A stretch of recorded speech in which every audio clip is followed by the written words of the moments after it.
Here we go. You ready? Yes. Oh my God, we're alive. We're back. Hello, we're here. We're here. Hey, everybody. We're here. Hello. Is there anybody? Is there anyone out there? Is there anybody I saw it out with the 6, so I there? know that there's at least one person. Okay. God, if you can hear me.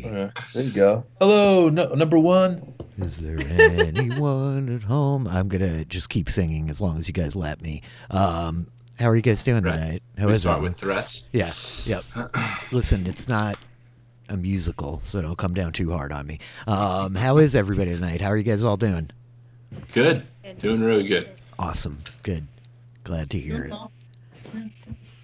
No complaints. No complaints. I heard no one's complaining about their hit points. Yeah. Not tonight. John's excited to try his new. Yeah, hit exactly. That's I think I'll get the chance. Rich will let me have that opportunity. 3 more hit points. Yeah. Yes. Cool. So yeah, we were here last night. We did the quick level up session for Angus, Erie, and Hallrick. Crixus, we missed you. We didn't mock you too relentlessly, but you're as a 5th level cleric, Earth Domain. Your spells have been loaded in. The domain spells you picked up are Erupting Earth and Wall of Sand, which are cool. And now it comes to your hit points. So, what do you want to do about hit I think points? he wants to go with the force roll. Can he go with the force roll and roll 20? I think that's what he'd go for. It's really up to him whether or not your bullying actually pushes him over the edge and makes him do it. But what do you guys want to do? What's everybody thinking? What are you thinking, Mike? Well, I thought he'd take the option of force roll. You know, where he can pick his die outcome. That was my little gag. Yeah, But, yeah. So I didn't know there was an option. That changes everything. That changes I can roll a die everything. 100. I can roll a die 100. That's like amazing. I'll do that. I'll I roll, pick I'll that. roll. I picked that. Die 100. I picked. No problem. die 100. We're out of second edition. No D100s involved in ability scores or attributes. D20. I picked D20. D20. You Yeah, say well, that it's gonna- now, but you know. All right, so I'm doing the average because that's, I think, the smartest way for me to move forward because I'm the unluckiest person in the universe. So Yeah, our juju for hit points was not good for level 5. So It's true. I've already had this planned already before you guys even decided to do this, and Rich knew that. Rich didn't. It's kind true. of- He definitely did have this planned. I mean, I think that Mike, we talked about our home game a bunch last night, but Mike's first character in our West Marches game at home is a fighter, dwarven fighter, Felix Battlehammer, who is the man. And he rolled a few bad hit point levels, and it was a real tragic a couple of events. So I think that... Oh, is that why? Well, I think hit Is points that why might he's feel not in his the worth. story anymore? That's why he Yeah, retired. that's one of the reasons why. That's true. Yeah, let's go with He that. retired to the forest with the elves and his small hit point pool. I love it. Broken-hearted. That's what happened. Felix got broken. His heart got broken, so he had to leave. So- That's what usually happens. Just tracking logistics here. You had 38 hit points. You get 5 plus your Constitution modifier is a 2, so you are now up to 45. I have updated your character sheet, Oh, cool. so we don't have to double dip. Cool. Crixus, All right. 45 hit points. You're actually doing really good. You're not far behind Ulrich, so well played. can we run down the hit points again Sure. for Mike? Sure. Let's hear the hit Is points. this like read 'em and weep kind of thing? yeah, from the or top. what's going Ulrich, what's your hit points? 51. Crixus, what did we just say? 45? Angus? 42. God damn. And then Erie. 24. on? But that's like you guys. That's great. You guys. It really is on point, It though. wasn't that bad at all. Because you have the fighter, you have like this really frontline, like tough, despite his predilection to use a sling. Crixus is pretty gnarly and can get up in there and like mix it up. And then you have the fighting bard, and like neither of you is quite as tough as the fighter, and the wizard is like just pathetically behind. So that's like very on brand, and I'm down with it. I'm delighted. Yeah. Yeah. Cool. Yeah. So How are you guys feeling? You had a good week? Everybody's doing all right? I know I asked this too many times, but I really just want to check in and make sure, get like an emotional baseline before we start this all up again, you know? Don't ask questions you don't want to know the answer to. Yeah. Really. You want to play D&D tonight, right? Yes. Yep. Good point. That reminds me of one of the rules of acquisition. What could be more dangerous than a question and answer?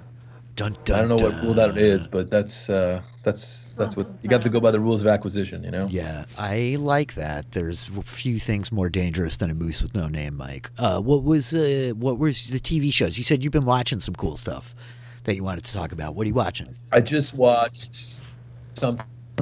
I really enjoyed the TV show Netflix. It's called Invisible City. Of course, that's not really. That's the English translation of the title. It's like a Portuguese. It's really a Brazilian show, I believe, because it takes place in Brazil, and it's essentially American Gods in Brazil, except it's not American gods. It's really dealing with like Brazilian legends and folklore, and it's absolutely. I loved it. I thought it was great. It starts off. What's it called again? It's one called more time with the name City. check. Invisible City. Invisible City. Yeah. So Cool. I'm gonna make a note of that because I'm like really in that headspace. 7 episodes, well done, and it takes it right from the lore, the folklore of Brazil, which is fantastic. And considering the production values, I was really impressed. And it's got a story, and honestly, you could watch 7 episodes and be like, "That's it, I'm done. That's the story, and you're cool with it."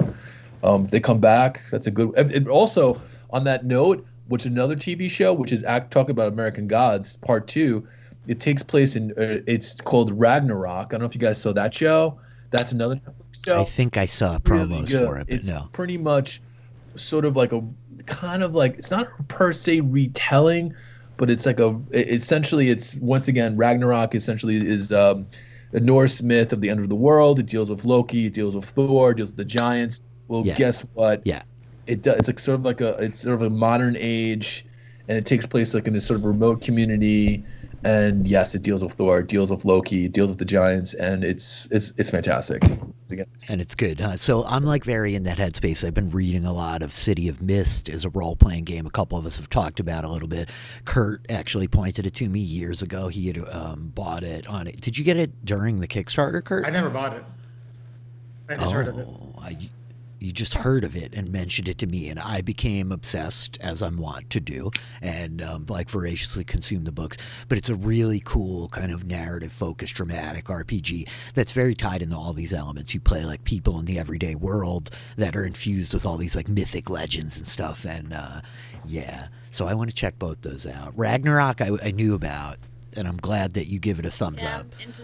But Invisible I City, highly recommend because honestly, Invisible City would be a great starting point for City of Mist as well. It's great to get inspiration from. Absolutely, sort of like American Gods. Once again, it's great to get inspiration from. So I'm back into American Gods. I've been watching it again, and I'm like really high on WandaVision, but we don't talk about that here. So that's too bad. Not yet. I had to restart. I went to watch the first episode of season 3 of American Gods, and I'm like, I did not remember what's happened in season 1 and 2, so I had to go back, and I've started to do one thing I rarely do is to like rewatch something. I know. I've gone back and I've rewatched the first episode of the first season. I'm gonna like slowly make my way through and then just get to season 3 when I get to it. Season 1 I track well because it like follows with the book decently, and I watched it a couple times. But 2 I had the same issue. Like I started season 3 and was like, I have to go back and rewatch season 2. Yeah. Cool. Well, that's all good stuff, man. That's exciting. I love talking about TV. That's one of my favorite things to do. But my other favorite thing to do is crush the Is will take of John's new hit PCs. points away from him? Yes. It's grind player characters through my blender of doom. No, I'm just kidding. I like to play D&D with my friends, and so despite the clear PTSD that's happening in this room right now, I'm ready to press on with this adventure. I'm really excited. Me too. Do you guys have any questions? Anything else we need to go over before we return to Abrea? Nope. Nah, I think I'm good. Okay, so I think that with that, we will recount the tale of our heroes so far. These four youths, unlikely individuals as they were, gnome, a dwarf, a minotaur, and something else. This draconic being, stone-like, but dragon-like scales, bright turquoise eyes, unidentifiable in any normal measure of classification. The four of them have grown up in the mountain village of Erkengard, high in the Drakencaern peaks, this vast, massive, sprawling alpine mountain range, where they lived in the ruins of the home of titans from the age before the first age, the age of legends, some might call it, the age of the shepherds, the first age of the world. And this civilization that stood for 1,000 years was crushed in the second arrival with the coming of the emperors. These 5 chromatic dragons, red, white, blue, black, and green, who led with them armies, legions of darkness behind them, hundreds of thousands of soldiers and wizards, clerics and warlocks that came in their stead through these great gates that they opened to this place and shattered the civilization that had risen up during this first 1,000 years of the world. So these 4 youths, as they were, none of them older than 20-some years, which is very young, even in these long-lived races of dwarves and gnomes, grew up in Erkengard, a village that has remained hidden since this great invasion, since the second arrival, as it was the last 1,000 years, generations upon generations of gnomes, dwarves, minotaur, ogres have lived in the ruins of this broken titan's home. Much of the city itself sprawling out, subterranean in nature. They had underground farms of fungus and fish. They had roth, which are like sort of cows, these cattle that lived in the caves beneath the city proper itself, the village really, as it were. But one fateful day, not very long ago at all, in the memory of these 4, the Sapphire Legion, the army of the Sapphire Dynasty, this great kingdom sprawling over the continent that claims domain over these mountain peaks, found Erkengard and shattered it and ground it down beneath their boot heel, so to speak. And these 4 were sent running through tunnels beneath their town with a bundle of precious goods given to them by the elders, these 3 mismatched individuals that kind of assisted in raising all of them. And after what has been a harrowing series of days, traversing these tunnels, battling giant insects, swarms, hooked horrors, and the sheer weight of 10,000 tons of stone above your head, and darkness and fear, you found your way to the surface. And that is where we left off last week, as the 4 of you had just broken out from behind this kind of snowfall that covered the entrance to one of the tunnels leading up your passage back to the clear skies of the mountains. You broke out. Eerie silver spark sent her familiar, the squirrel masquerading as a chipmunk named Denon, scurrying up onto the hillside to survey what they could find. Crixus fervently pressed, "Please, can we stay outside? Don't make us go back into the caves." And Eerie begged him, like, "No, Crixus, it's dangerous," as they found themselves standing on the side of this mountain at dawn and decided, we'll rest, we'll sleep through the day, we'll travel under cover of darkness, and we'll find our way to where we must go next. Wait a minute. Hold on a second. Let me interject. I remember please. that we saw a roving band of raiders from You did not see them. We, the viewers. Oh, okay. We, the viewers, saw them. You and your friends sat on the edge of this cliffside. You shared berries, blackberries the size of peaches, if I recall. You talked about setting a watch and who would watch first. Eerie began to study some of the tomes and books taken from the elders. And then we, the viewers, saw, in the post-credit scene, as it were, a band of tiny, small figures on the backs of wargs, these twisted wolves whose faces have this dangerous intelligence behind them. And so we saw like a half dozen of them, these wargs mounted with small riders, blue armor, clearly part of the Sapphire Legion, each of which with helms, like these twisting goblin visages, scowling fangs and nose. But we don't see that. none of the four of you saw anything like that. And so as we cut back to the group of you, I had described that over the course of the night, you each take this rest. What's your watch order? Yuri would probably go last because I mentioned she does Okay. her wizard ritual Yep, stuff thing in the morning. And Or in the quote unquote morning. I think Angus was going first because we made a comment that the other three shared a dream and Angus was awake, so that must mean he took first watch. Okay. Can't remember why that so- was, but yeah. I thought, yeah, it doesn't matter. So Angus took first watch. Eerie, Hulric, Crixus, the three of you sleep, as it were. You slept in the cave right at the entrance, right? And so with Angus watching the portal outside, eyes on the bright sunny day, you guys are able to sleep. And in the midst of this sleep, you share a dream. You see a vision.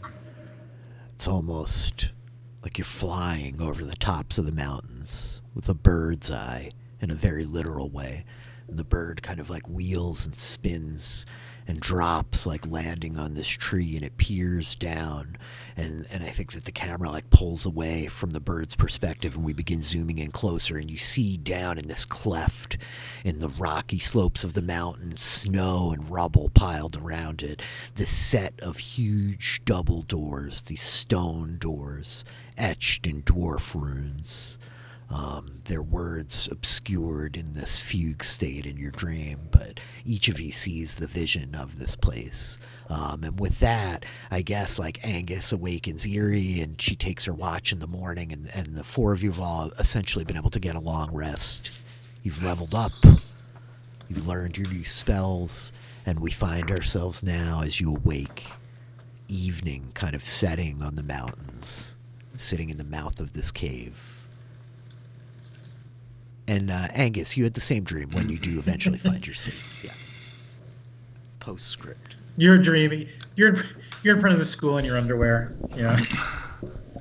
Now, refresh my memory. Did we see the pillar of smoke? I remember we discussed it, but it's been a week.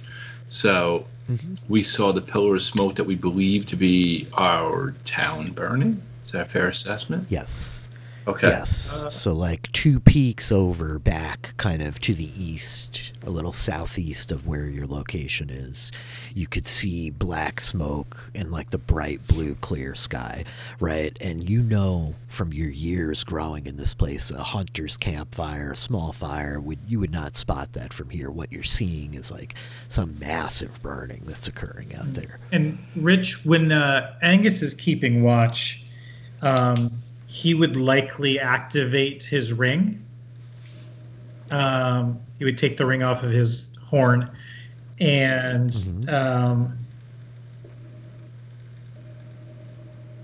kind of prick his finger and put some of the blood into it like he needs to do to activate it. Because then I can heal from that point of damage after with a long rest. Okay. But We see, because like the last week he used it, it was drawing him towards the surface, and now we're kind of at the surface, and he's like, is this like will it give him more instructions? He's kind of curious, will it guide to where to go next? So we see Angus like slide this ring like slightly bigger than one of his fingers off of his horn, and his finger rolling through the edge like catches. You feel that like drop of blood spill in the ring, kind of drinking it up, and it unfolds on itself into this sphere, right? And it starts like whirring. Your friend's sleeping quietly behind, like you lift it up. And unlike the last time you did this, it projected this image into the cavern you were in, right? Now it's like you lift it up. It's almost like a lens, like a spy hole that, as it's rotating over itself in the spinning, like rapid speed, you see these images flickering behind it, and you see the double doors of this dwarven ruin, and you speak Dwarvish, right? Let me check my character sheet. Languages, common, DWA. I'm assuming that's going to be Dwarven when I click on it. Yes. Yep. Oh yeah, it is. He does speak. You speak Minotaur, which is a subdialect of Giant, but also Giant, the greater language as a whole, as well as a Lagi, which is an alternate dialect of both Sylvan and Giant and Dwarven. Good, strong, standard languages. You see the words with clarity as you're like peering through this like spinning kind of spheres of this ring in front of you, and it says Gural Khan. Gural Khan? Gural Khan. Gural. Taylor, can you write that down? Somebody doesn't have a pencil. Excuse me, wizard. This is where Angus is like shaking Eerie awake. Like, remember the Gural? He's Scribe this. What is it again? Let me sound it out. Gural Khan. Gural Khan. I'll clearly tell you how to spell it in a second. But I think also Angus is as you're like peering through it and like moving it now that you're above the surface, like as you turn it, you feel it almost like pulling your arm out in front of you, this slight kind of like draw. And as you put it in like this arc in front of you, leading like east and then southeast of you, it's like you feel it drawing you as you're peering through. I will shut it down. I think at this moment, what's your passive perception, Angus? Never mind, I have 13. it. Because I write these things down.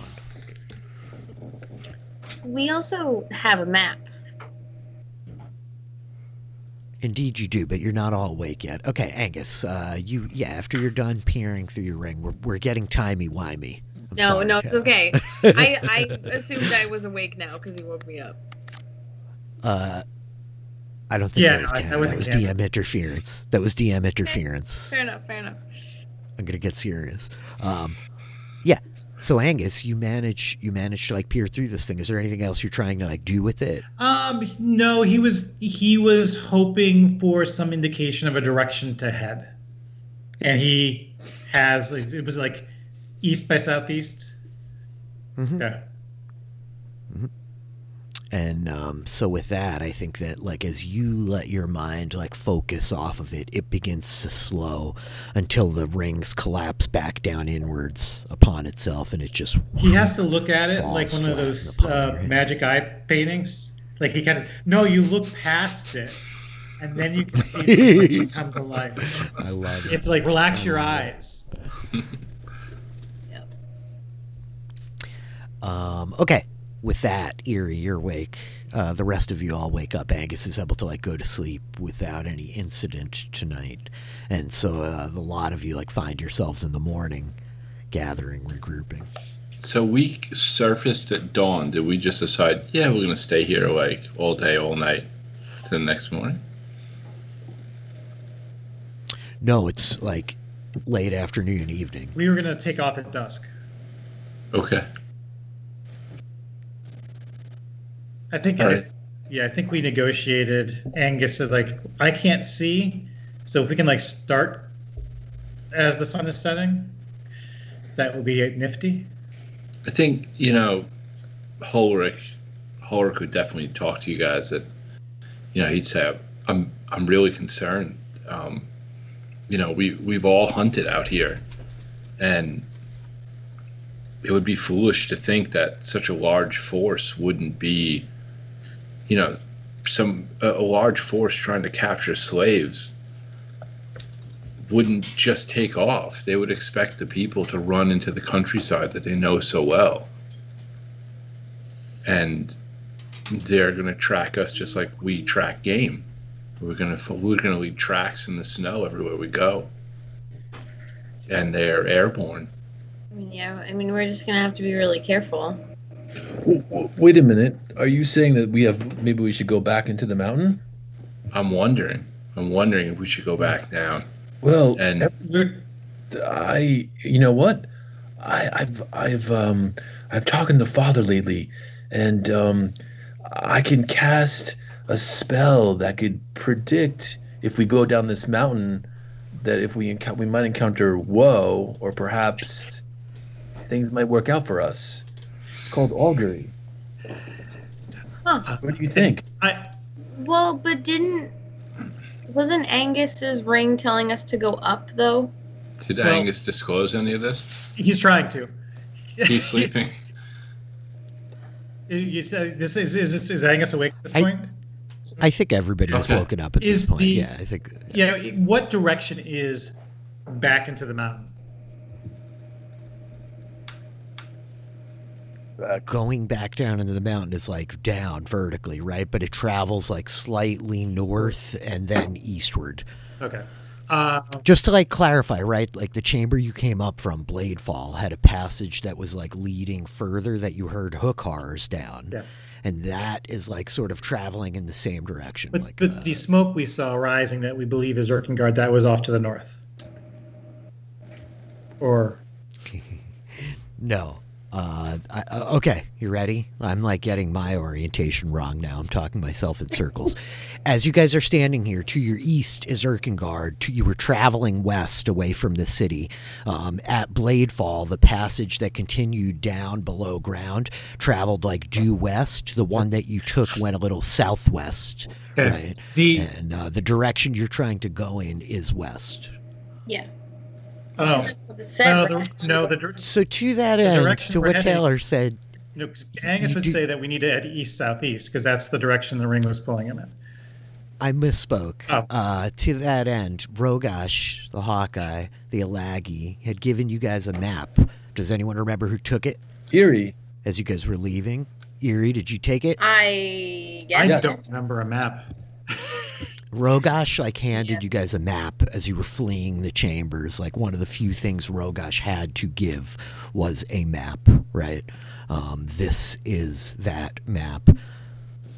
I shall share it with our viewers here. I shall even do this. How is that? Is that better? Oh, cool. Oh yeah, we need to head to the tomb. The vision I saw of the ring, which is drawing me west southwest.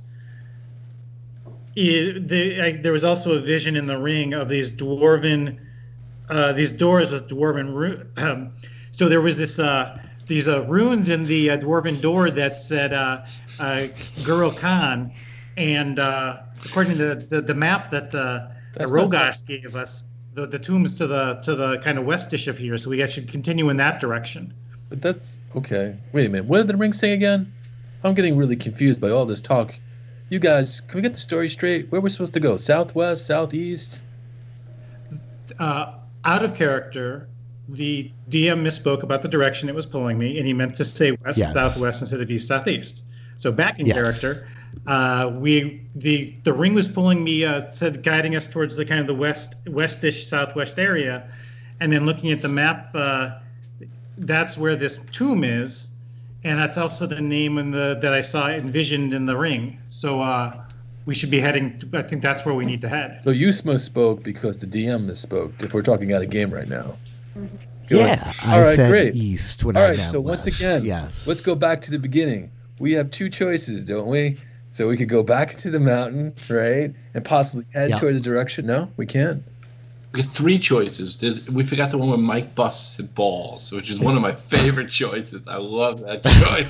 But go on, Mike. No, I'm just trying to move episode 5. That's what I'm trying to do. I'm just trying to figure out so we have two choices, right? We could go down the mountain, which could possibly be very dangerous, which Ulrich mentioned, and I said maybe I could cast a spell if you're all interested, because if we take the other cavern. Or I guess tunnel that heads. Okay, my question is this: if we head toward use the tunnel of the Heirs, does that head toward Drakencaern?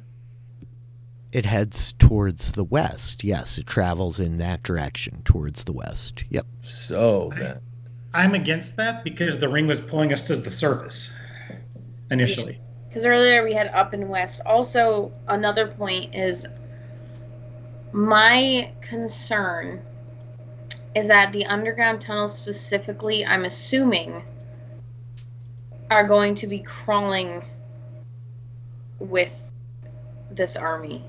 Like as we were talking before, like we're going to be out in the open. So they're probably going to think that rather than us going out in the open, we would rather stay in the tunnels and try and escape that way. So, I mean, either way, there's a lot of army, and there's going to be a lot of people. I think at this point, distance is important. I'm just really concerned because you could be just about blind and track us from the back of a wyvern through the snow. You know, I mean, and even if you travel at night, I mean, that just affords you a couple of hours protection, but, you know, I don't know. I mean, if we're careful, I mean, maybe we could try and cover our tracks. Ulrich's got a point, by the way, because we went down a secret passageway, and they might be searching around the mountain. Well, anyway, whatever you guys want to do, I do have a spell that if we tend toward the mountain, if we just stay on top of the mountain or go down west, it could give us if it's going to encounter some bad stuff or good stuff. I mean, okay. Well, doesn't mean we decide to go. So how about this? How many times can you cast it? How long does it work? I guess is the question I have. And then finally, if we find out that heading in the direction the ring is going to pull us across the surface, could we to a bad outcome? Could we then consider strong? Could we, more strongly consider the compromise of going back into the tunnels? Is that reasonable? Well, I think that's very reasonable. Yeah. I'm just saying. I mean, the point of my spell is that if we travel in a certain direction for I think it's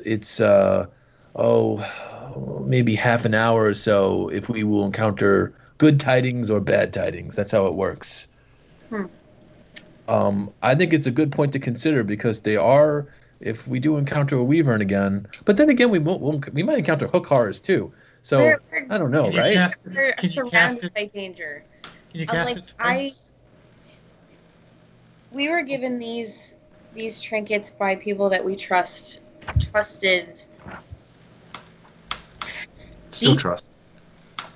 And if the ring told us earlier to go west or to go upwards and west, and is continuing to tell us to go in that direction, I would rather trust the ring than backtrack. Wait, the ring spoke to? The ring spoke? Yes. Are you lying? When I look at him, is he lying to me? He believes it.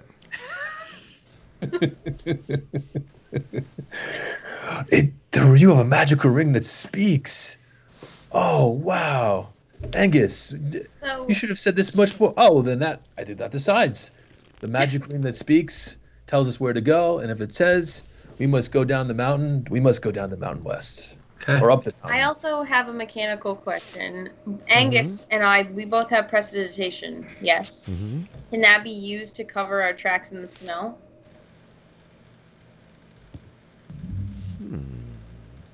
I'll pop it in the chat. Sure, Yeah, that's I an was just reading interesting it, and question. I'm not 100% sure. How about I think- thaumaturgy? Drop it in the chat, Mike. I think that prestidigitation, you could definitely move the snow and clean it up. Yeah, 'cause I don't I think that the net result is merely you will have to travel slow.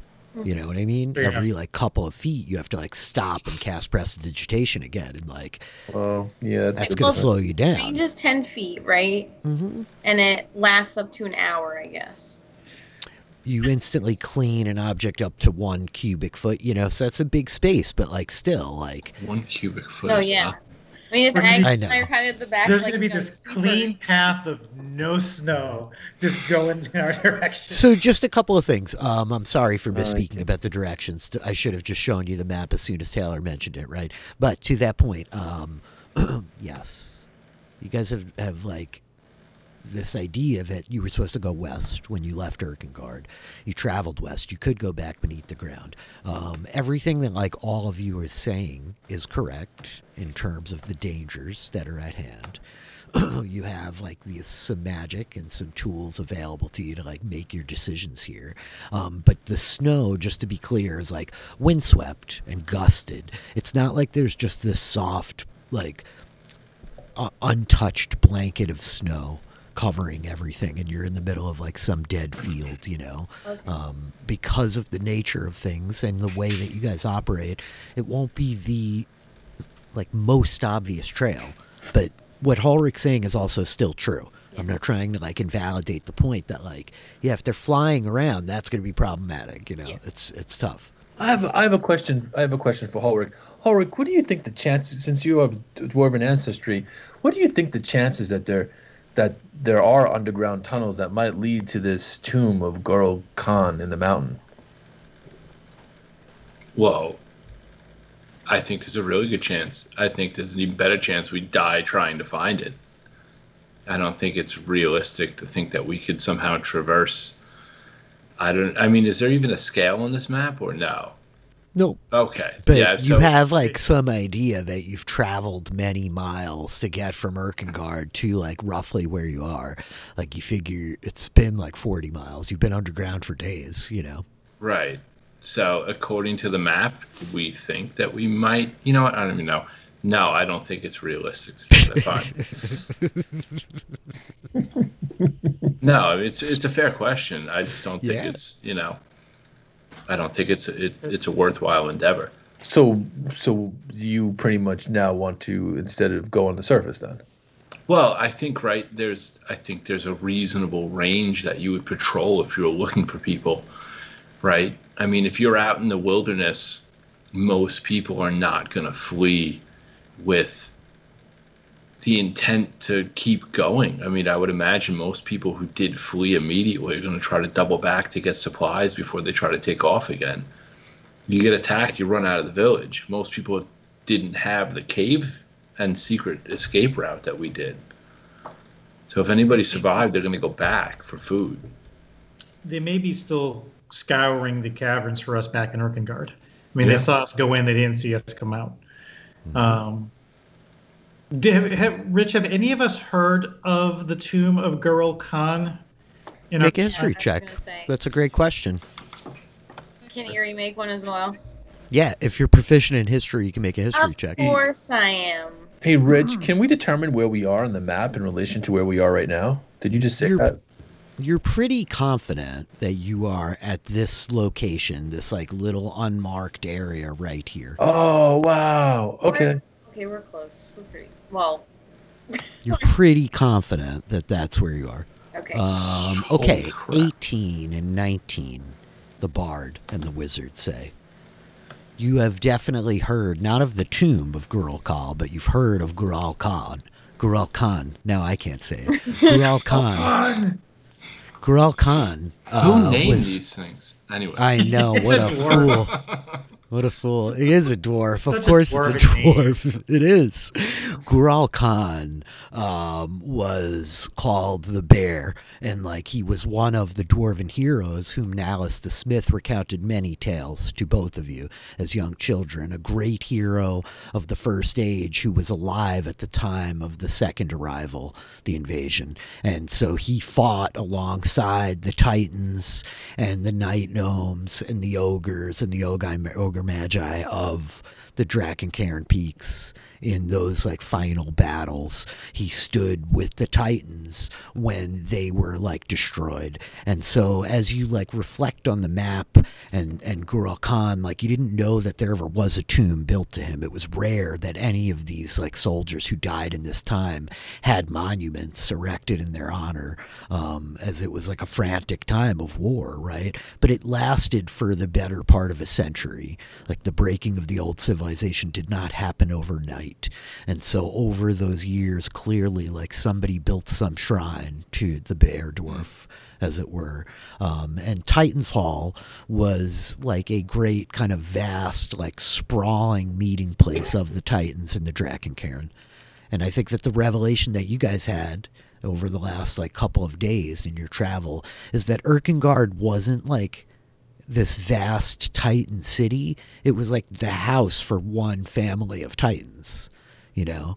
And it just is like so massive and sprawling that like the 100 of you lived in it with like the place being empty, you know? Wow. But yeah. So I guess I start heading toward the swords. On the map. Okay. There's swords on the map. Yeah. What? That's great. Yeah. So There are. Where are the swords? Oh, I see them. the Okay. swords on the map, and we start trooping I along. think to Rich's point, this is like hand-drawn artistic rendering of environment. But you want to head roughly towards the southwest? Because it looks like it is halfway between where we're going and where we are, right? Mm-hmm. Do we know anything about this gorge? Roll a history check. 23. Oh boy, eerie. Ooh. Okay, so Grand Mist Gorge is like one of the few huge lakes that are up here. You know, there's all kinds of like small streams, especially in the spring and the summer, that run down off these mountain peaks. But Grand Mist Gorge is like this big gorge that has like dammed itself up with enough like avalanches that it holds like this vast amount of water. Right, it's a big lake, and with like some meaningful waterfalls running down off of Grand Mist peaks behind it. But you recall Rogosh telling you, probably just around like the last year or so, that one of like the old watchtowers there he thought was inhabited by somebody, and that you remember him specifically like noting that like he was going to go to Grand Mist Gorge to see about who had taken up in the old watchtower there. Well, that changes everything then. Yeah, we should. So yeah, Erie will like pipe up and kind of explain that to the group. Hey, what about the swords? Do they mean anything? Maybe that there's a fight right there. There were many Yeah, battles fought Yeah. in these mountains during like the War of like Darkness, the second invasion, and ultimately you do not like know specifically. There's no note there other than that, but you know that there are places that Rogosh would speak of. Maybe when you guys got a little older and started telling ghost stories and roasting roast feet over an open fire rather than marshmallows. I don't know if that translates, but he might have told you some of the ghost stories of like the places where these like nameless graves were, where these massive battles were fought, haunted by the specters and the spirits of these warriors you know, I don't want to ways be there. were fulfilled. Well, Reminds me of like Dragon Age Origins. Like, I don't know if anybody's played that, but when you travel, you're on a map and it shows this little blood splatter that like goes and goes and then Ooh. swords. Very. If we look at our provisions, do we think that we could make it to the tomb? Oh, we can Given- survive in this landscape. We've survived worse. If I can say, Where's the if gorge? we could go to the gorge first. For ice see if fishing we or can- something? Well, and see if we can find an ally. You know, if Rogosh visited this place, then maybe they could help us. And 3 of the 4 of us are proficient in survival, so we will get food. I'm not concerned about that. Okay. Okay. So what's the So- plan? We go to the gorge, it seems. Yeah, I vote gorge. You guys are going to try to push due west, make Grand Mist Gorge, determine who or what is in the old tower there, and see if you might be able to connect with some other living beings that are not hunting you. It seems like it's kind of on the way. It's not too far out of the way, right? Nope. Nope. It's It's really not. easier to head, well, roughly in a direct cardinal direction than trying to guesstimate where. I mean, I can take out the ring every few hours just to see kind of where, but that's going to be pulling us, I think, towards the tomb. So that might not help here. I mean, is it to scale? Is it decorated meringue? I mean, what is it on that map? You know what I mean? It's a hand-drawn map. It's just gonna be West-ish. It's a hand-drawn map by a Sasquatch druid. Yeah. The Laggy does not have like nimble digits. You know what I mean? So back 4 years ago, I was part of a surveying team that went out to. Oh man, I'm gonna miss Rogash's, sounds.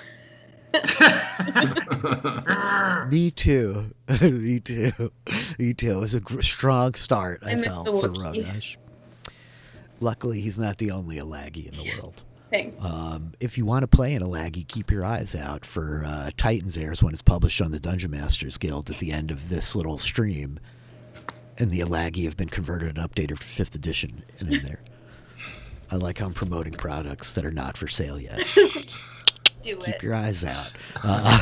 So, you guys gather your provisions. You gather up your gear. Eerie, you've studied your spell books. You guys are all feeling a little bit more equipped for the path ahead of you, though clearly nervous about what fate holds in your future. And so I think as a lot of you are kind of like loading up the last of your packs, right? The armor's like strapped on, the weapons adjusted, the pack seated on your shoulders, your belly's as full as they will be, eating your rations of dry meats and old bread, drinking the cave water that you've gathered down below ground before you came up. Crixus, your mighty, massive passive perception. You're kind of like doing your thing, scanning the rock side before you go to make sure you've gotten the last of the bitter winter berries off of the trees, much sweeter than their name belies. When I think that you spot this face watching you and your friends. A face. A face in the moss, the crystallized frozen moss of this stone wall kind of sloping down next to you on the edge of this mountainside. You just see what looks like these narrow like eyes, the like backs of them as gray as the stone itself, but these distinct black pupils peering out at you, and what looks like not an open mouth, but like the silhouetted line of a mouth, kind of like this slight smile quirked, like watching the four of you and your friends. Oh, I turn to it and I say, "Hello, friend. How are you?" You say this to it in common? Yeah, why not? Common. I think it rumbles back at you.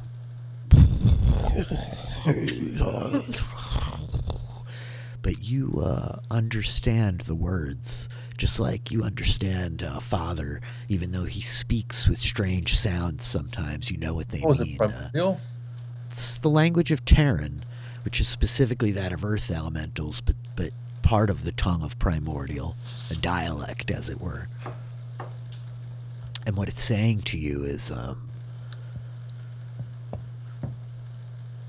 where do you go, Stoneblood?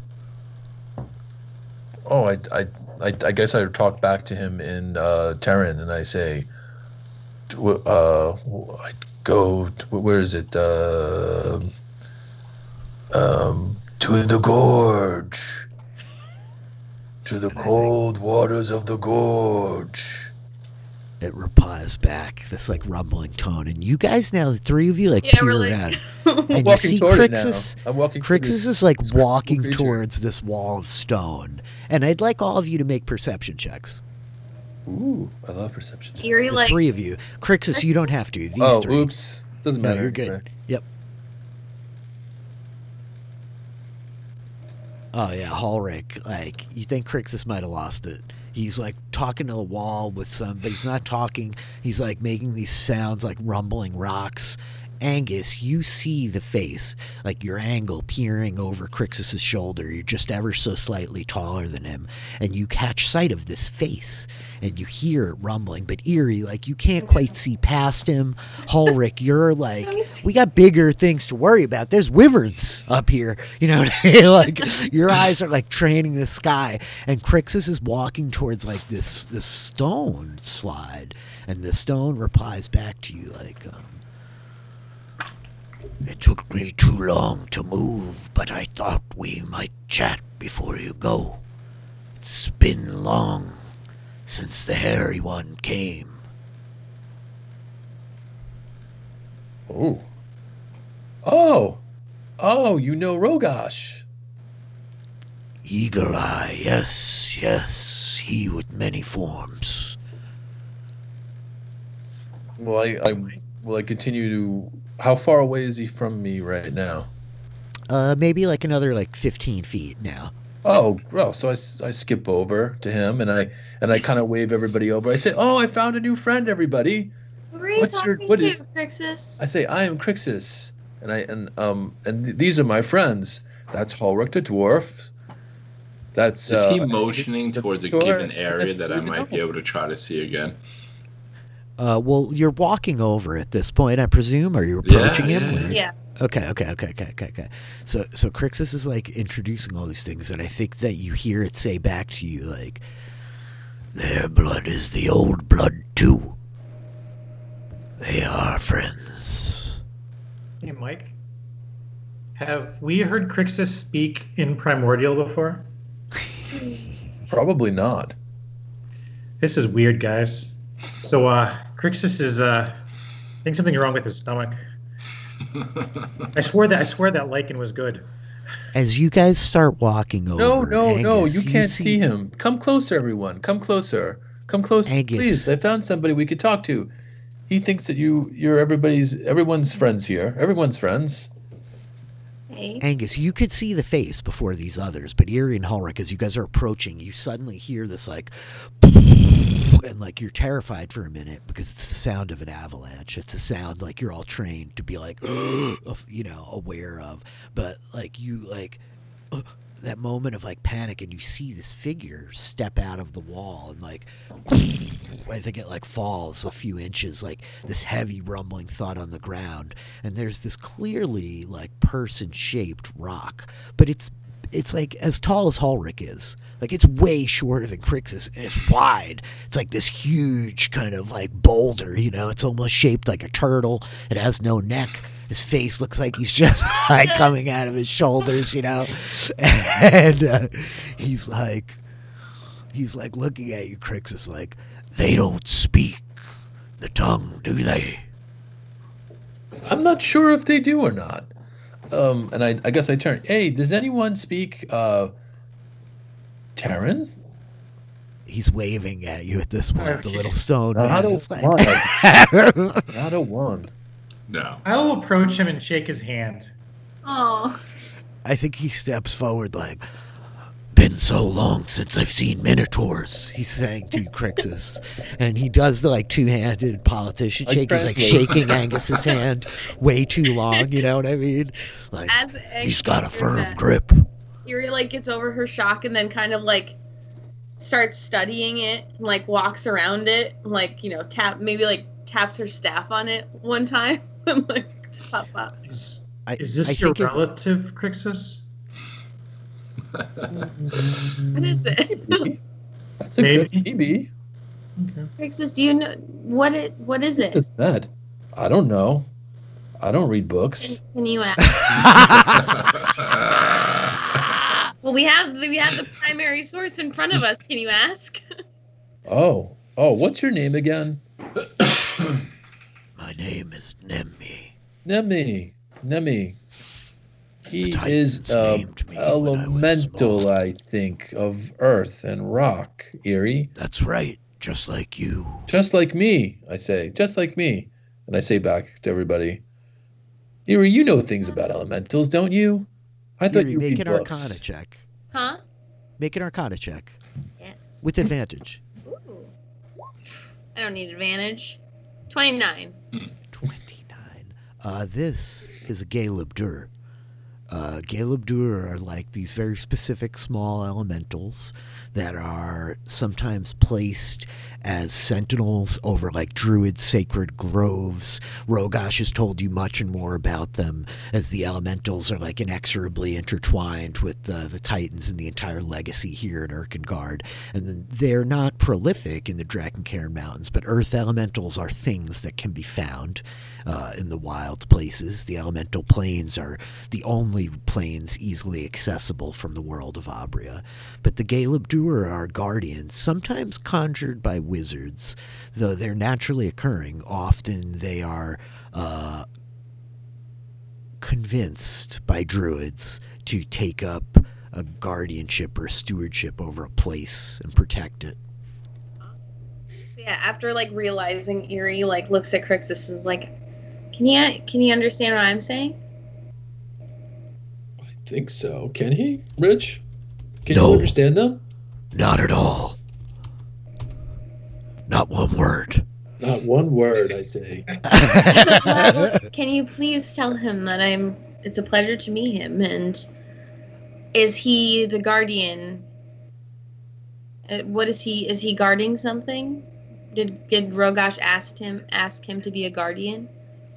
Eerie says it's a pleasure to meet you, and she's wondering if Rogosh has persuaded you to guard something, or are you a guardian of something?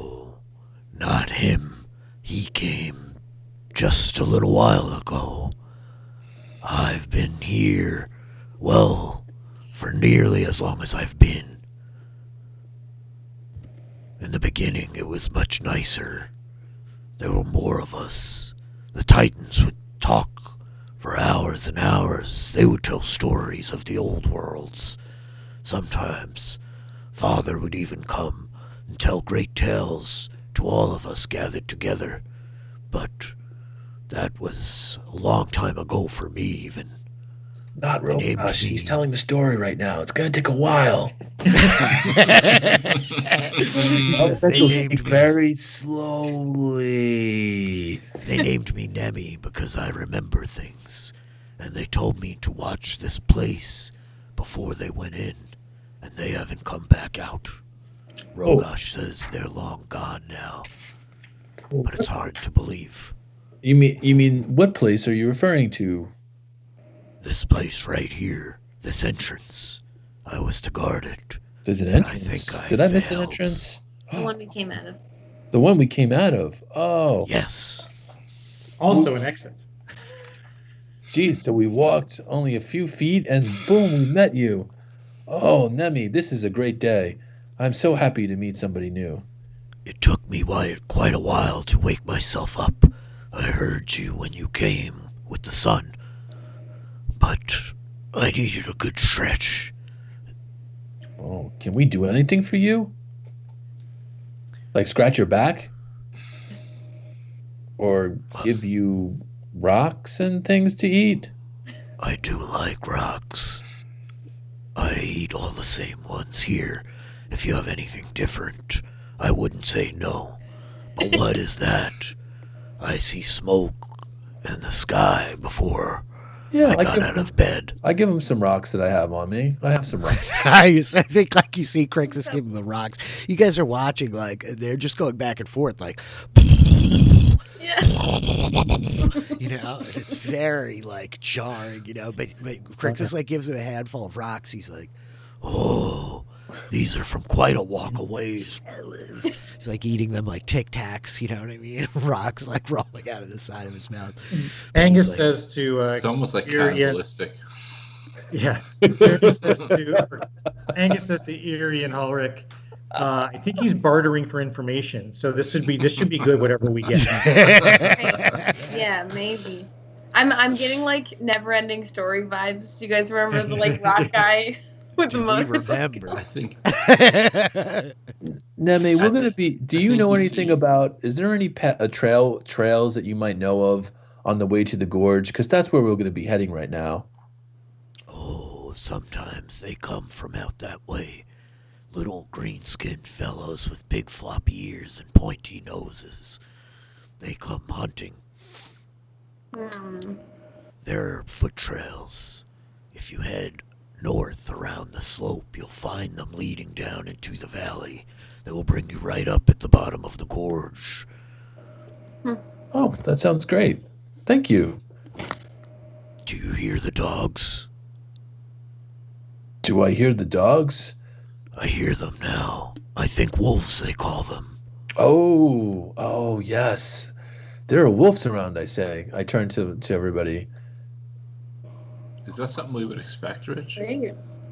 There are wolves up here in the mountains. It's not unheard of. We heard some before we went out, when we were listening yesterday. Can you ask him? Do they sound like the tracking dogs that we encountered at Erkengard, or do they sound like wild wolves?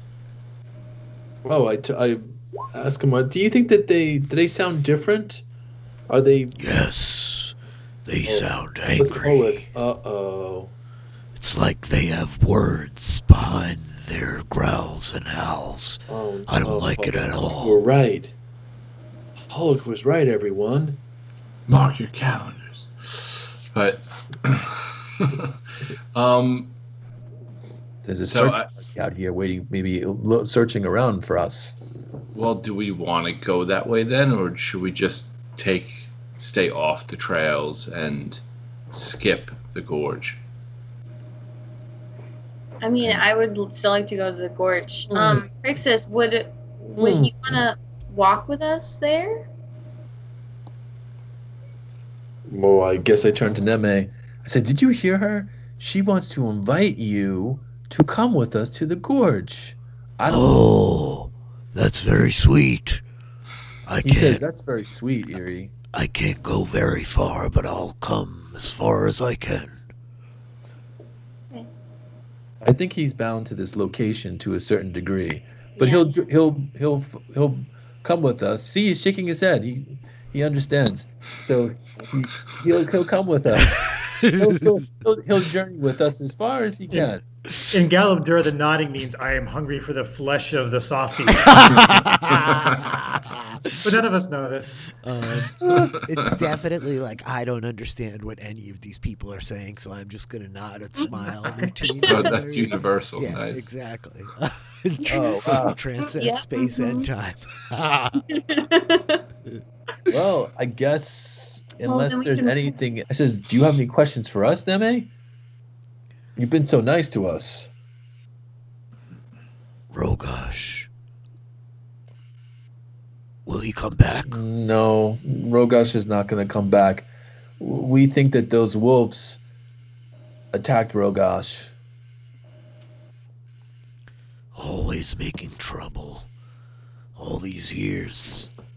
It seems the only time I'm ever awake is when there's trouble. I'm not sure I could ask much more. He was nice, very different, furry, but nice. Yeah. His blood was like you and your friends. It goes back to the old days in the Titans.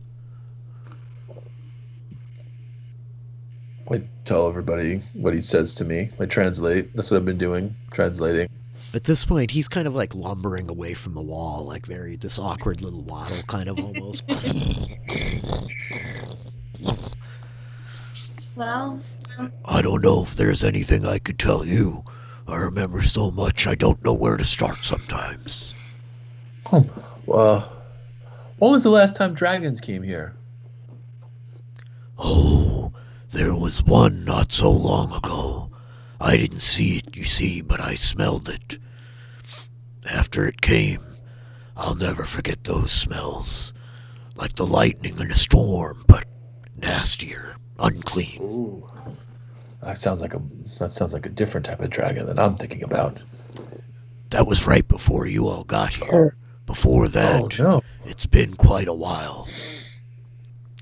There were reds and blues, some whites, but that was a long time ago. Right before we got here? Well, I mean, in his mind, that could be weeks. Something that's that old. Yeah, he definitely also said, like, oh, yeah, Rogosh was just here, like, right before you got here. You know, so.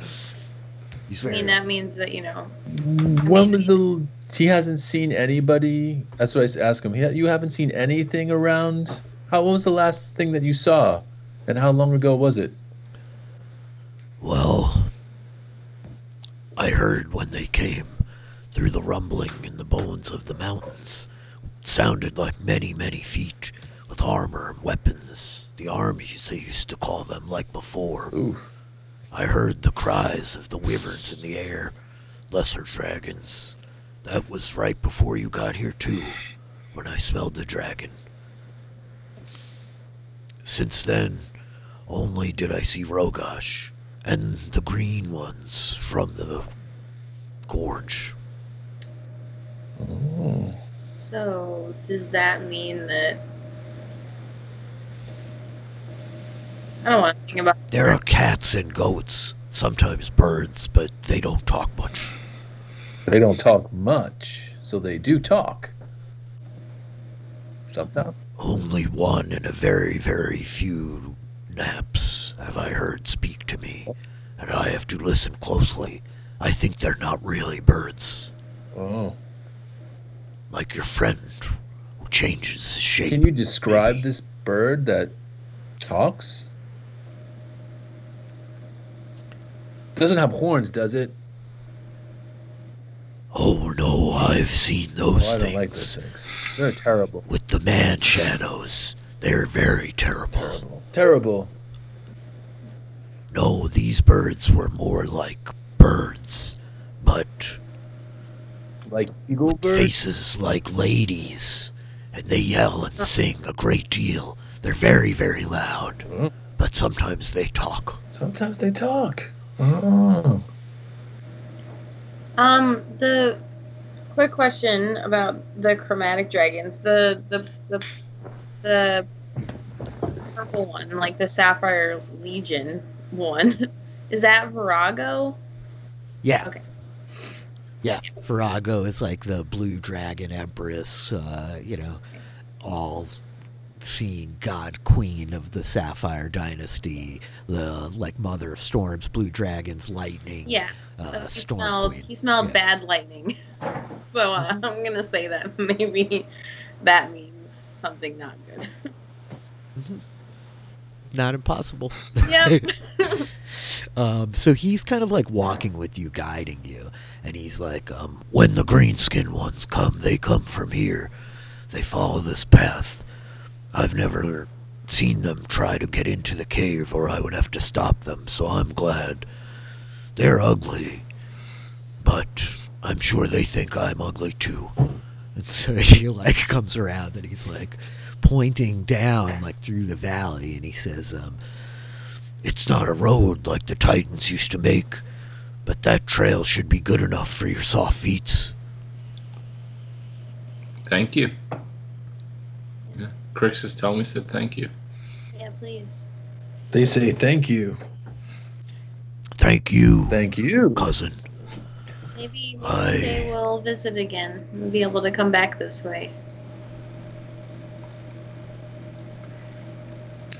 He's like looking at you specifically, Crixus, like before you go. He like holds your eyes, and it's very strange. He's got these gray eyes almost melting into his head, and then these little black pupils. But he's like, I've never seen anyone like you. I've met some with blood like yours, but you're different. You remind me of him from before. I hope you do come back. Oh, Be careful. we will. We will. One day. But you... If the angry wolves come, I will try to slow them for you. Well, be careful. Don't get in trouble. If anything, You what you could either. do is warn us. Maybe you could make a sound for us and let us know that they're coming. Oh, I can make such sounds. Look, look. And I think that he all of a sudden he's like He claps like these stony hands, and like you guys for a second are almost like, but it's not like any kind of roiling explosion. But I think you see all these kind of rocks and boulders around you, like snow kind of vibrates, falling off of them, and the rocks begin like rolling themselves around and like hopping around all over the place. And it's like he's suddenly doing like a puppet show with these boulders all around him, you know. And he's like, if they come, I'll make sure you hear first. Oh, thank you so much. Thank you. Good luck, Cousin Crixus. Be careful with your friends. Thank you again, Neme. And thank you again for all the help that you've given us. And I think he's just like waving at a lot of you.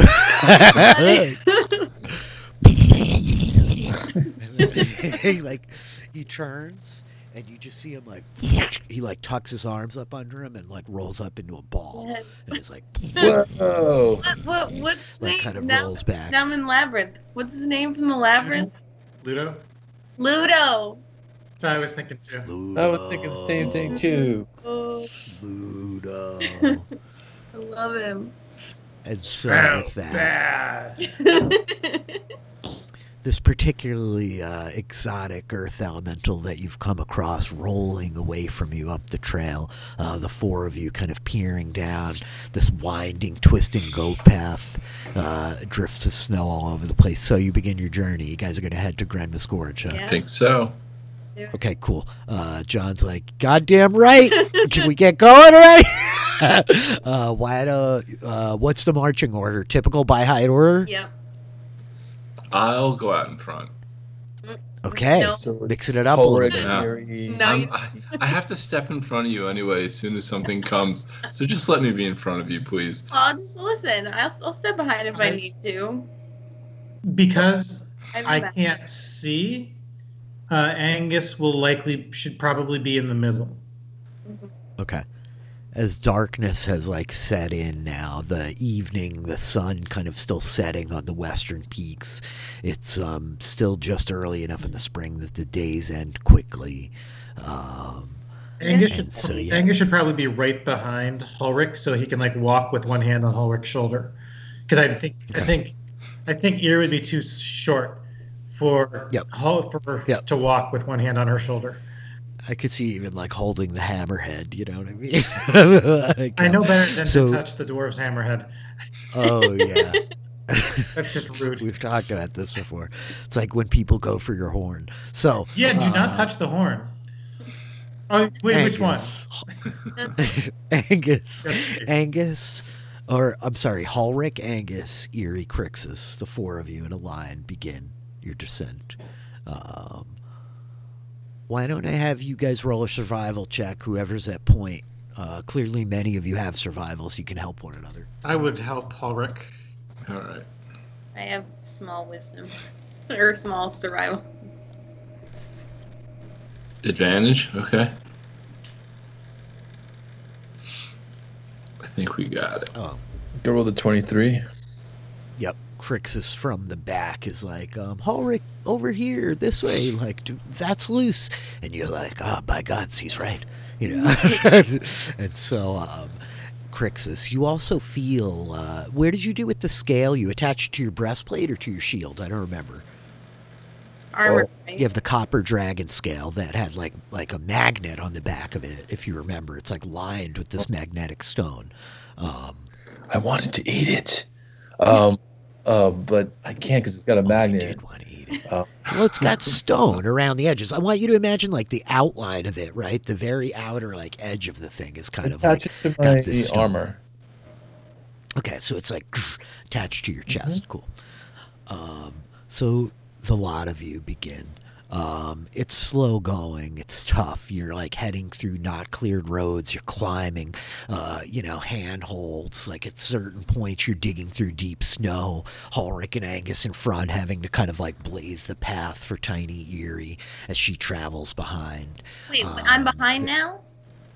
You're in the middle of the pack because of the sight issue. It's Ulrich, Angus, Eerie, Crixus. You're third in line. What? I'm third. Eerie is furious. So I think like You can't be Now second. she can't see. Her dark vision is a moot point. She can't freaking see past anybody. Why Ridiculous. can't you be second? Outrage. Well, I think given the height differences, you can probably stare straight at Angus's anus. You know what I mean? So. oh god. He has pants.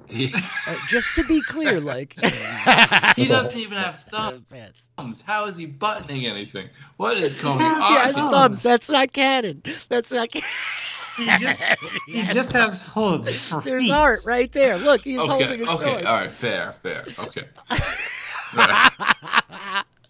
So, poor disgruntled Eerie, third in line. I just have to point out that you can't see straight down the trail as well as you'd like, but you can see everything to your left and right, as well as up and behind you is Pretty Crixus' face. He's so cute. And so. Well, wait a minute. If you're that upset about being, I'll just pick you up and put you on my shoulders. Hey, Crixus is really strong. This is not a big deal. Thanks. You know how to make me less upset when I'm grumpy. It's so cute. It's like the older brothers and the little siblings. Like, I like it. I really like this whole vibe right there. I was thinking Master Blaster, really. Oh yeah. No. Wrong You wanted reference, me to wrong come at you with the reference. Master Blaster, right? Roll initiative. No, just kidding. Mad Max with in the Thunderdome. Master Oh my Blaster. Dude, it's so funny. I just was. I was going for the main bad guy from the classic 80s cartoon Kid Video. Whoa! That's fantastic. That's a deep cut, right? That is a very deep cut. Kurt's reaching for it. So, you guys travel for the day, which is really the night. So through the hours of evening, you continue driving forward. You have to climb down. You have to climb back up. There's rock and rubbled scree coming out from under you. There are a few points where like boulders kick loose, tumbling away, making far more noise than you want. You're trying to keep as clean of a trail as you can, and you're pretty clever about it, thankfully. Crixus at the back, I could almost imagine his tail swishing behind him, sweeping away stone and snow and kind of like brushing the trail as you guys go, right? I have to double check everybody's passive perceptions real quick, right? Oh wow, yours is so high, dude. It's just ridiculous. Crixus. I know, right? Oh, you're talking to Crixus. Crixus, after about 6 hours of like hiking these trails, you hear from behind the howling of the wolves, and then you hear this like cascade of stone, what sounds very much like a small kind of rumbling of avalanche, might be mistaken for thunder, and you're just far enough away that like you're just catching it. Oh, I tug on Erie's leg and I say, and I whisper, "Oh no, the wolves! I hear the wolves." Oh shoot. That's from behind, right, Rich? More likely, yeah. Mm-hmm. They're all. I think that they. Is there a way to? Can we use? Can I use survival to figure out a way to destroy our scent? I can create a scent with prestidigitation. To, like, Oh, make up for it. that's... Allow me. I thought that was patented. Angus just proceeded to be like, excuse me, trademarked? So here's the thing with the prestidigitation smell. It's not going to last for a long time. Crixus, go ahead and make a survival roll as you're thinking through all the things that the old druid taught you in your years as a hermit up in the mountains. Can anyone? I mentioned that to everybody too. I say, maybe there's a way we could throw off the wolves, on our trail, because they usually track by smelling, right? What about? Does it sound like it's really close, or does it sound like the warning that you were? It's both. The wolves were howling, and then it looked like there was an avalanche type of rock sound. So, how many hours we've been traveling since we saw him, Rich? 6. Oh wow. So they're a ways behind us. Yep, probably. Technically, if we find a spot, I could just don't put us in the dome, and we could just just hide in there. Forgot that you got your magic dome now. Yes, and technically, I can camouflage the outside of it. How long does that last? 8 hours. Oh, wow. Yes, we could sleep in there technically. So that's 7 hours and 59 minutes. There's just like wolves all over we would leave like a scent. Cast it again, Eerie. Cast it again. I have to grab wood. I'll be right back. I don't know. I'm almost talking like last option here, but do we think there's a danger to just keep pressing forward here? Yeah, I mean, I guess just keep going. Yeah. Until when we reach the point where it's time to rest, yeah, that would make sense. Yeah. I guess.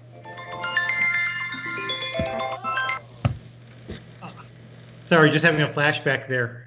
Meant to be a mute. So I'm sorry. No one wants to help me out with my survival to do something with the trail. I can help you out. Sure. Yeah, I'll back you up. I think it's too late, but I don't think you needed any help, Crixus. You had a revelation where you're like, oh, there's a number of different things that you could try to use to conceal your scent. Certainly, if you were to try to gather up some of the boughs from the stunted, scrappy spruce trees that are growing out of the sides of this mountain, you could try to use some of that if you took some time with an herbalism kit. Or, of course, if you guys were to get another animal and drag that behind you or something, or use literally another animal. The herbalism kit, because that seems to be the fastest way to do it. Okay, so you want to try to gather some stuff. Make an herbalism plus intelligence check, I think, as you're trying to find the best branches to use. Yep. 21. 21. So I think that Crixus, Eerie, perched on his shoulders as you guys are kind of striding through this rough terrain. He's nipping branches, snapping things off, starting to bundle them together, and you're able to create this big sweep essentially that you can use to drag behind you. And of course the actual scent, the sap, the odor out of all the spruce will help to conceal your trail, as it were. So I guess why don't I have you guys make stealth checks with advantage because of Crixus's aid. And I'm going to I will cast Prestidigitation and put down the scent of some spider pheromones. Fan favorite spider pheromones have returned for episode 5. I can cast it 3 times and it lasts an hour. Oh, nice, yeah. So, okay. I mean, I know it isn't mobile, but it potentially will steer them away. No, I dig it. The path that we're on, what are we in the middle of an open field? Are we on the edge of a cliff? You're climbing up and down slopes. I want you to imagine there are times where the slope is you're traveling perpendicular to it, and then there are times where you're kind of going downhill and climbing back uphill. You're very much in this sort of jagged rocky terrain with minimal plant growth. Yeah. Does that make sense? Yes. Okay. No, yeah, I'm looking at our stealth rolls. I am as well. We have advantage though, right? So yes, okay. yes. Oh. Yes, you do, but still. So the lot of you. How long do you want to hike? As you get to 8 hours, you could stop and rest here. If you continue to push further, it essentially just begins to have cumulative exhaustion effects. If you continue to go more than 8 hours a day every day, I guess. How close are we to daybreak? With 8 hours, you've got another couple of hours till daybreak. You could easily go 12 before. You can go another 4 before the sun is up. But we will get to the point of how many miles do we estimate it was? You really have no idea. It's so hard to gauge scale, but you think it's going to be a couple of days travel at least, All right, then I guess. Well, but we think the wolves are on us. Mm-hmm. Yeah, behind you, away is like 6 Yeah. hours after you left the cave entrance. They were there, right? But, Let's just press forward. okay. I would say. Question, Rich. Is it that if we, from a resting perspective, is it that we need to get 8 hours of rest in a 24-hour period? Like we can't march for 16 hours and rest for 8 hours? Like if we march for more than 8 hours, You can. Yeah, you can. That's basically what it is. You need the 8 hours of rest, like in a 24-hour period, right? If your like long rest gets pushed off or jammed up, or you like continue to like keep going for like 12-hour days, you will begin to accumulate exhaustion, right? So yeah, I mean, if we can keep going and maybe like keep an eye out for like a good spot where I can fit my Okay. I think it's, like keep an eye out for a little alcove or something that could easily camouflage it. Or a cave, or a place we can ambush. Okay, why don't are any of you proficient in investigation? You guys can all make investigation checks, I guess. I'm good. I'm not proficient. Can I make the check anyway? Yeah. Go for it. Yeah. It's okay. Irrelevant. Not investigating. Okay. You've been a blind squirrel. Eerie, you spot what you think is going to be like a very good location. You feel like this is going to be a nice little like nook that you can tuck your shelter into. Okay. Okay. Yeah, I point it out to everybody. And so you guys basically are coming along like perpendicular to the slope side, and you see the ground like opens out kind of wide. It's still pitched a little bit, but it's some of the like openest, flattest terrain you guys have come across since you got here. And you see this kind of like bending nook where you're able to get into like the shelter, the leeward like protection of the rocks raising up around you, right? Most of the mountain. You see yourselves, you're down here towards the bottom left. Mm-hmm. So there's a grid on the floor. I don't know if we should stay here. Yeah. It's roughly 5 foot squares. This is eerie. Yeah, just ominous. It's pretty good. That's a pretty run. Good Run. So, yeah. Okay, so as you find this area, what are you trying to cast, Eerie? What are you doing? I guess I look like, are we good to rest now? You guys want to set up? I mean, are we feeling tired? At this point, this is after about like 12 hours, right? The sun is starting to come up. You've made it through the night. You heard a number of like creatures on your travel. You heard like the tumbling of rocks of what you might imagine to be like some of the goats, like the ibex that you passed near. You heard like the hooting of owls, but nothing major came after you except for Crixus like did hear the wolves and the avalanche, but there were no events, right? So as dawn approaches, you guys want to stop and rest, or are you going to keep going through the daylight? I mean, if we found a good spot, we should stop, right? Yeah. Okay. So yeah, Eerie will sit down and start ritual casting. It takes a minute to cast the Dome of Protection. Okay, so we see Eerie like, here, guys, this is the good spot. She breaks open her spell book and begins like perusing it, and she starts like chanting, working over the incantation on the spell, as it were. And I think as she's doing so, Crixus, Angus, you guys see movement coming down the cliff, like right here. You see this like low form slinking in shadows. Angus, even though like it's dark, the like small like glimpse of sunlight coming from the east as it's starting to rise up over the sky is just enough for you that it's dim light and you spot this thing. Is it? What is it? It is. Yep. Is it less than a minute away?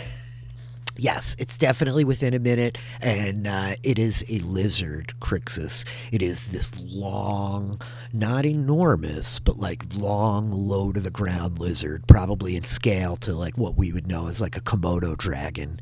Its skin like gray and dark as it prowls like down low around this boulder through the shadows. You guys catch sight of it. You're going to say roll initiative, aren't you? Roll initiative! Don't forget to click your tokens. Don't forget to click your tokens. Oh my god. It goes last. Yay! No. Oh, I put no. my coffee down. I'll be right back. Oh, yeah, that's not too bad. Oh, boy. Oh, I gotta click my token. Whoops. Oh, dear. Not good, not good. Okay, cool. You guys got all the right rolls in order? Everything is cool? Yeah, I think we're good. Okay. With that,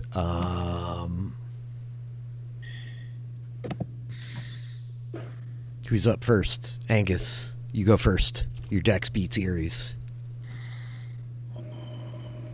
Are there plants in between us and the lizard? Not really. There's some moss and stuff like frozen underneath the kind of snow, as it were. Fine, Ulrich, you were right. I will.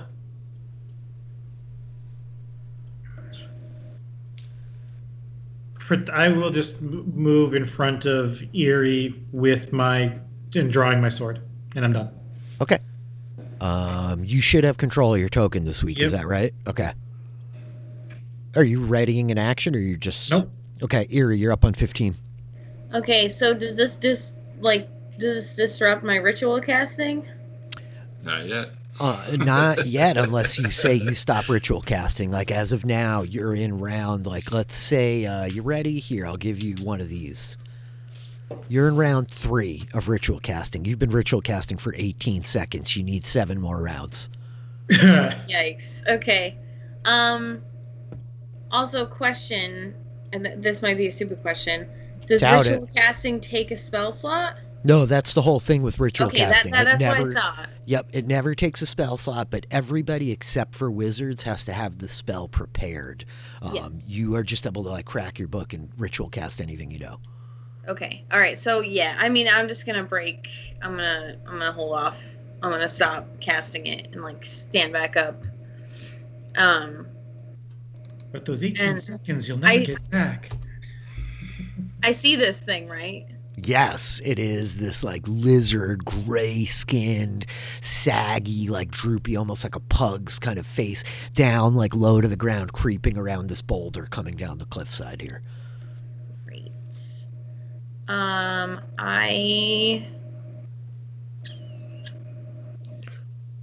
cast a firebolt at it, I guess. Okay, go for it.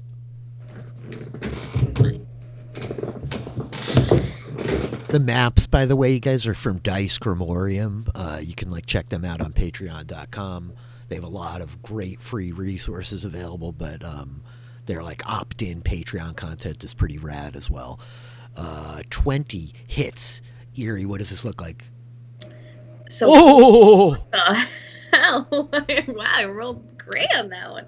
So yeah, Eerie does her classic, like, you know, she like points her staff and kind of like the fire gathers and then shoots off. It's like a green fire. It's a deep green. Green flame. This deep green flame arcs from the top of Eerie's little ringed staff, blasting into this lizard. And I think we hear it like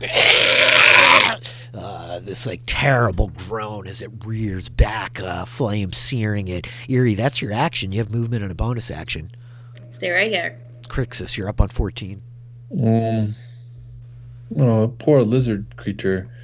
I guess what I'm going to do is I'm going to move forward a little bit, and I'm going to cast Maximilian's Earthen Grasp. Poor lizard creature. Restrains the creature. Go ahead and just like actually click it, Mike. If you don't hit the bubble but the spell, it should dump damage in. I don't know if it's set up that way, but it gets a dex save. Got it. Whoa, did you upcast? No, I just clicked it twice. Oh, it rolled twice. Okay. Twice. But you could do the second one if you want. That's fine. You might as well. It just makes sense. Not really. It rolls 16 on its strength saving throw, so it is not grappled by the arm. 5 foot square of unoccupied space you can see within range of medium hand. Yep. So the thing still remains. You're holding this for 1 minute on concentration. It is not grabbed, but there is, in fact, now a magical hand growing up out of the ground, which is kind of rad. Crixus, that's your action. Do you have movement and a bonus action? I guess I'm gonna then move back. I'll move back about 10 feet or so. Okay. We're going to put the thing here. Is this where you put it, right? Yeah. Okay, cool. You back up 10 feet or so. Crixus, that's your turn. Ulrich, you're up on 8. Bonus action, Magic Stone. Got it. You cast Magic Stone. Ulrich, you see this earthen arm reaching up out of the ground, like grabbing at the lizard, but the thing is like just too strong. It like gets the stone arm, grabs it, and it rips itself out. All right, I'm gonna move up, and can I do? That's the first time I've had 2 attacks. Can I do 2 attacks with a crossbow? So you could with a bow, but a crossbow is the reloading property. Gotcha. So you can only shoot 1 per round. Sorry. Okay, I am going to use my hand axe of throwing. Sick. Did it roll? Hold on a sec. Nope. Sorry. No, you're fine. Not yet. So you yank this hand axe that was given to you by Ursula on your way fleeing out, pulling it up off your belt. It's got this curved wooden handle wrapped in leather at the base, this old iron head on it. It's not a wildly impressive weapon in and of itself. It has these dwarven runes etched into the thing, but you heave it and it's balanced perfectly, cartwheeling at this thing. 19 hits. Hits. Chop for 6 points of damage, and we hear like, that's your first attack. Hold on a second. Sure. I'm trying to remember if I re-roll ones. Maybe only on your great weapons, I believe. Is that the deal? Yeah. Yes. Okay. You have great weapon masters, so on like a great axe or a great sword or any big two-handed thing. Okay. I'm going to use my bonus action to recall it and throw it again. Yeah, the axe like cleaves into this thing, like hanging up in its shoulder, and it's suddenly like, it's gone, reappearing in your hands, and you just snap your arm out, firing it a second time. Nice.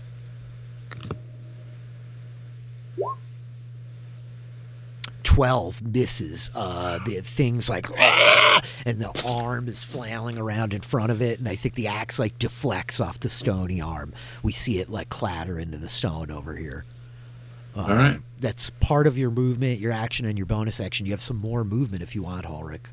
I'll step out one more. Okay. And yeah, that's it. Okay. We see this lizard like dart around the arm. I'm just double checking his arm to make sure how it works. Okay. We see this thing dart around the arm and come rushing down towards you. Okay. I'm lagging out a little bit. It proceeds to lunge forward, trying to bite. What's your AC? 19. 20 hits solidly. The thing like grabs a hold of you around the knee, and you feel its teeth are not like enormously long, but they're like just crushing at the joint. You take 8 points of piercing and 9 poison damage. But I think you're resistant to poison for being dwarven, right? Yep. Okay, so it's only 12 altogether. Okay.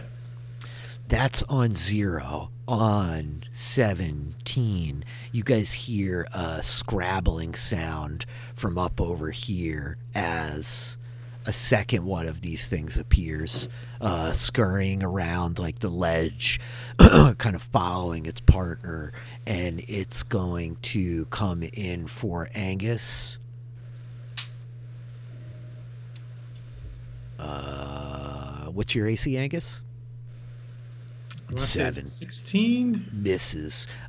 You're like easily able to like just spin around as it lunges forward, this like massive grotesque mouth trying to get a piece of you. That is its turn on 17. Angus, you're up. How big is the lizard? It's medium, so like it's much longer. It's like almost as tall as you are if you laid it out on the ground, but it's not high